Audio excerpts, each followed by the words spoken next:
गंगा जी में बहता हुआ, गंगा के लहरों में बहता हुआ 1000 पंखुड़ियों वाला कमल का फूल आया। द्रौपदी जी स्नान करने गई थी, स्नान करके गंगा जल लेकर के चलने वाली थी। इतने में वो फूल आकर किनारे पर लगा। दिव्य सुगंध है, सौंदर्य से सुगंध से परिपूर्ण है और 1000 पंखुड़ियों वाला 1000 दल कमल का पुष्प। नवरात्रि का पर्व उन दिनों प्रारंभ हुआ था, चैत्र नवरात्रि। तो द्रौपदी जी ने वो पुष्प उठाया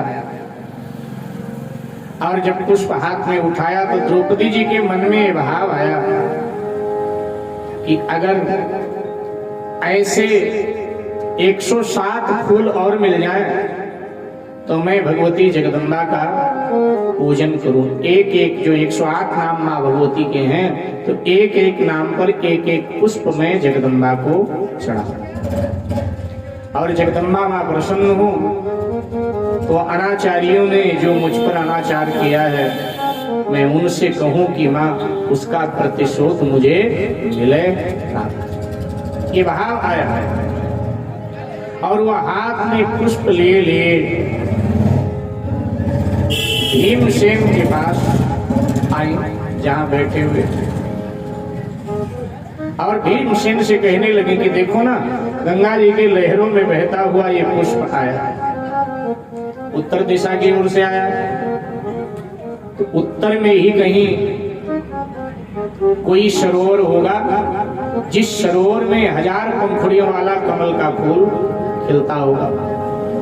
तो द्रौपदी जी ने कहा कि मुझे ला करके ऐसे 107 पुष्प और दो, क्योंकि जगत जननी दुर्गा की पूजा करूं, जगत जननी दुर्गा की पूजा गाया।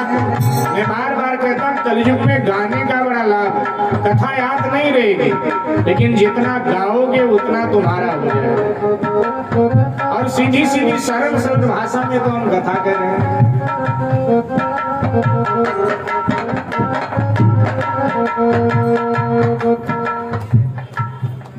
बोलो, जगत जननी दुर्गा की पूजा करूंगी,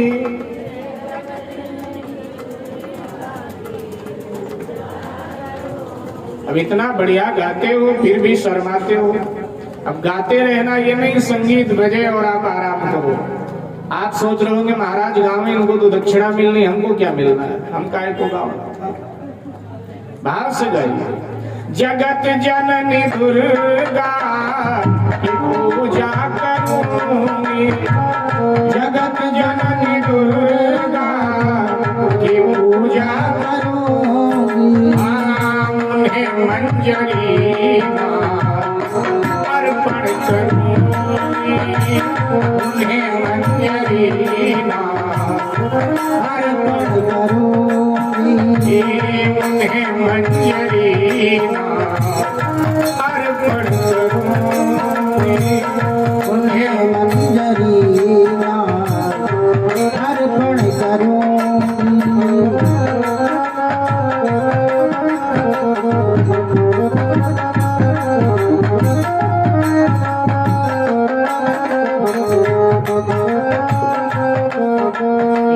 वो दुनिया को देती है शक्ति व भक्ति, वो दुनिया को देती है शक्ति व भक्ति, वो दुनिया को देती है शक्ति व भक्ति, वो दुनिया को देती है शक्ति व भक्ति।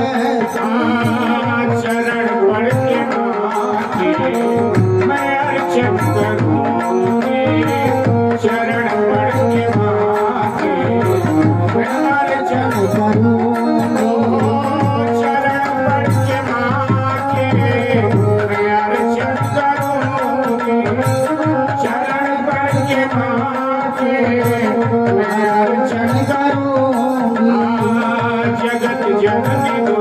दुर्गा की पूजा करोगे, जगत जननी दुर्गा की पूजा करोगे, जगत जननी दुर्गा की पूजा करोगे, जगत जननी दुर्गा की पूजा करोगे, उन्हें मंजरी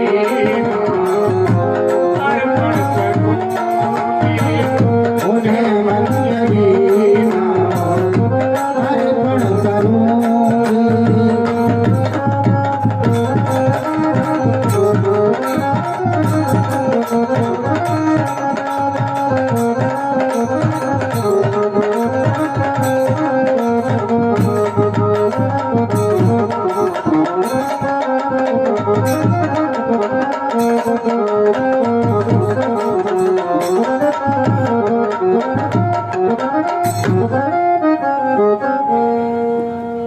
अपना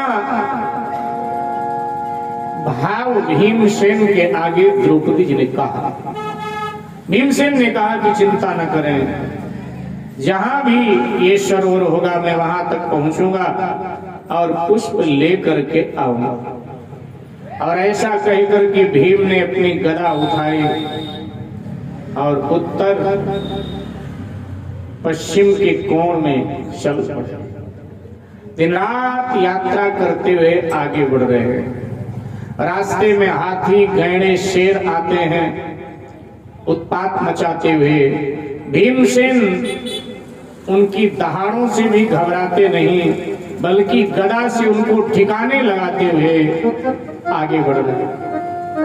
अनेक भयानक वनों को भीमसेन पार करते हुए, झरनों को पार करते हुए, खाइयों को पार करते हुए आगे बढ़ते गए।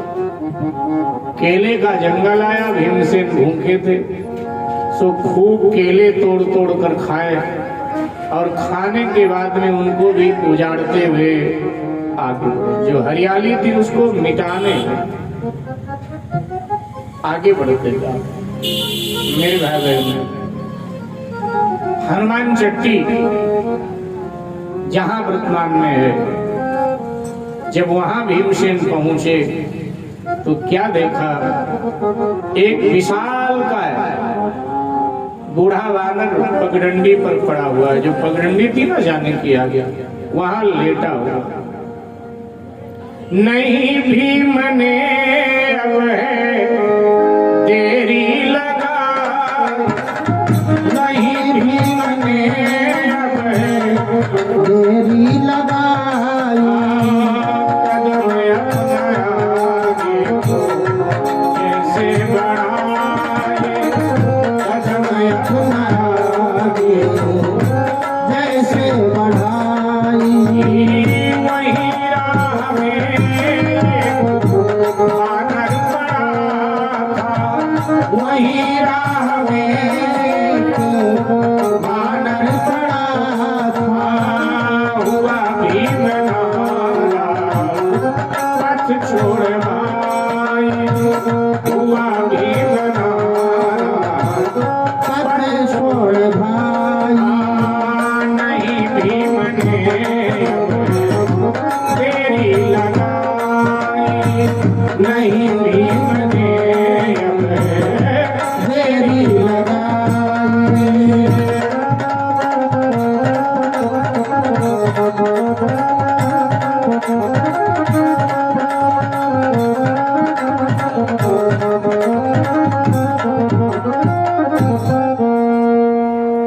भीमसेन बिना देर किए आगे बढ़ रहे हैं। देखा सामने पगडंडी पर विशाल काय शरीर वाला एक वानर पड़ा। ये वानर कोई साधारण वानर नहीं है। तो भीम बलवान गए वन को पुष्प लाने को, भीम बलवान गए वन को पुष्प लाने को, भीम बलवान गए वन को पुष्प लाने को, भीम बलवान गए वन में पुष्प लाने को, राह में हनुमान जी बैठे थे आजमाने, राह में हनुमान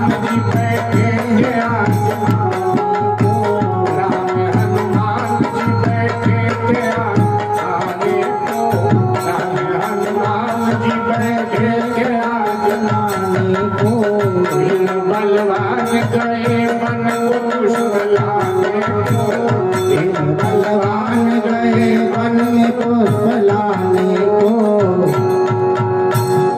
कोई साधारण वानर नहीं, श्री हनुमान जी भगवान श्री कृष्ण की प्रेरणा से श्री हनुमान जी भीमसेन के बल विक्रम की परीक्षा लेने के लिए उस रास्ते पर ले गए।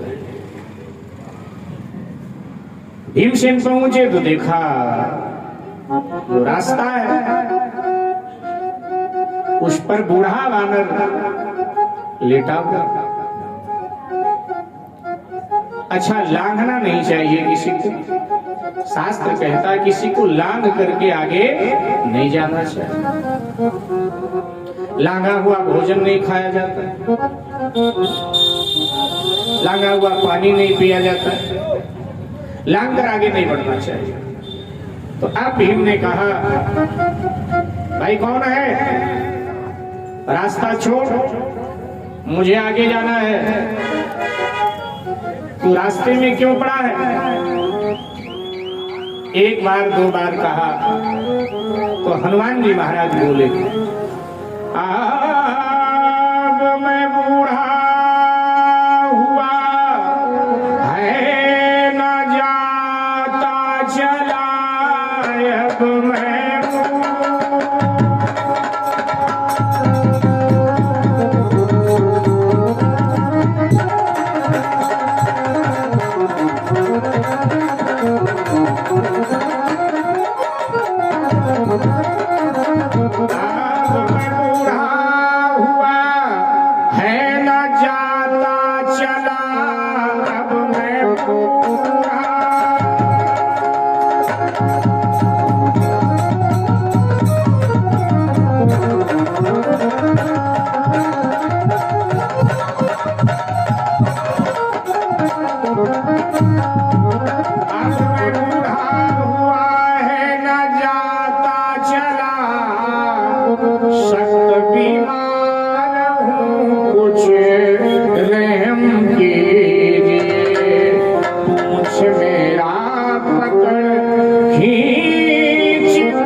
किनारे से हमको लगा दीजिए।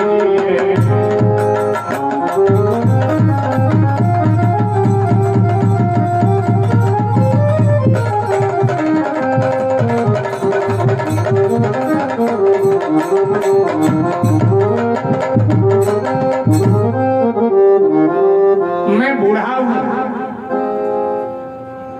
सख्त बीमार हूं, मुझसे उठा ही नहीं जाता, फिर चलूंगा कैसे?